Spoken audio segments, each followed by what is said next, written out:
As far as we can trace it back, all the ministries that are here came because initially David Wilkerson hated to fly.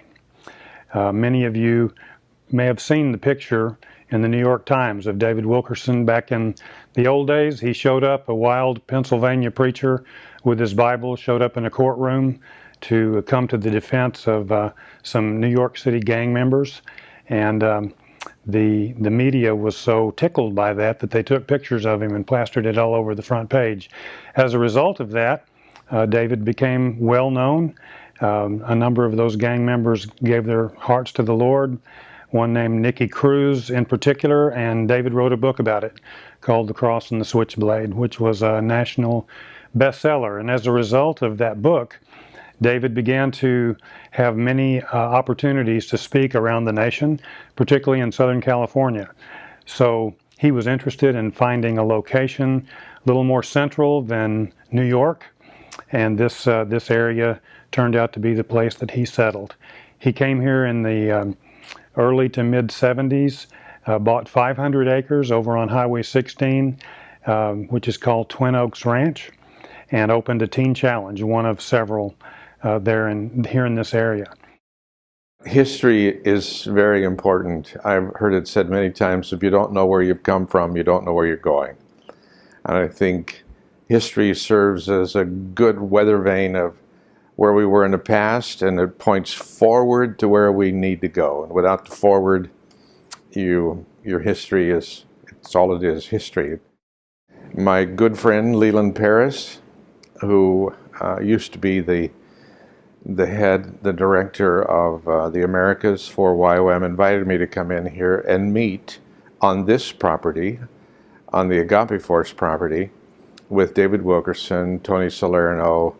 I think Leonard Ravenhill was in the meeting, I'm not sure, but we had a tour of this ground and these grounds, and Wilkerson suggested we meet for prayers. So we gathered in that room upstairs, several of us on different sides of the two beds that were in there, got on our knees and began to pray. And we hadn't prayed very much at all, very long at all, and David Wilkerson said, "Stop. God's just speaking to me. I'm convicted. I've criticized you, Don, and the boat ministry because it's taken so long, and God's just convicted me. I want to give you an offering and make restitution."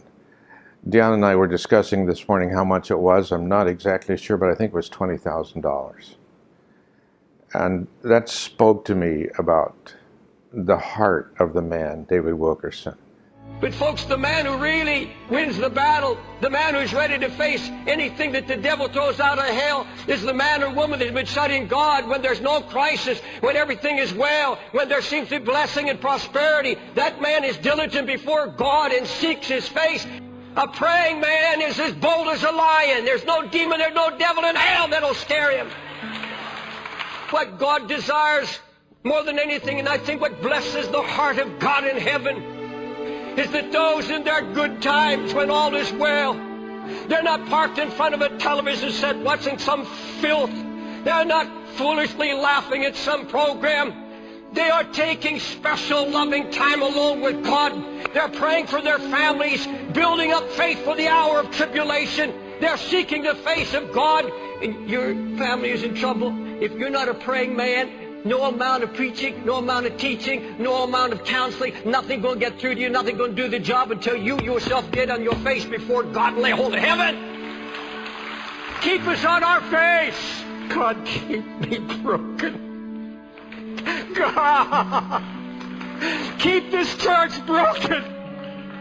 God, don't let us sit back on a crest of blessing and get lazy and see disorder come again to this house. We don't just want crowds. We want your glory in this house, oh God. We want your glory and your power.